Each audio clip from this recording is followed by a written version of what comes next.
Northern Light Health Acadia doctors and staff are working to bring awareness to eating disorders. The hope is people who are educated on the illness can break the stigma and start conversations. This is Eating Disorder Awareness Week.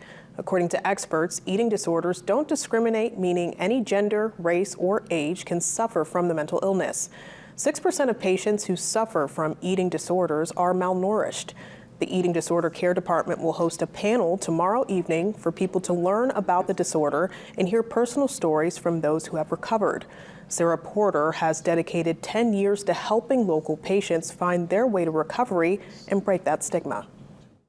I think it's so important to hear all the details, the pain, the successes, the challenges, how they made it, how they're doing.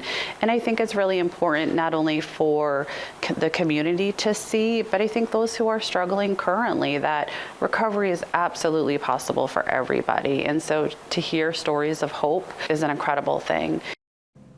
The panel will take place tomorrow evening at 6 p.m. at Northern Light Acadia Hospital in the Penobscot Room.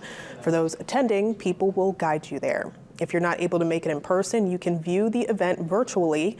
Porter says whether you're struggling with the disorder or not, she encourages community members to attend and learn. For a link to their program and how to register for the event, you can follow the links on our website and mobile app.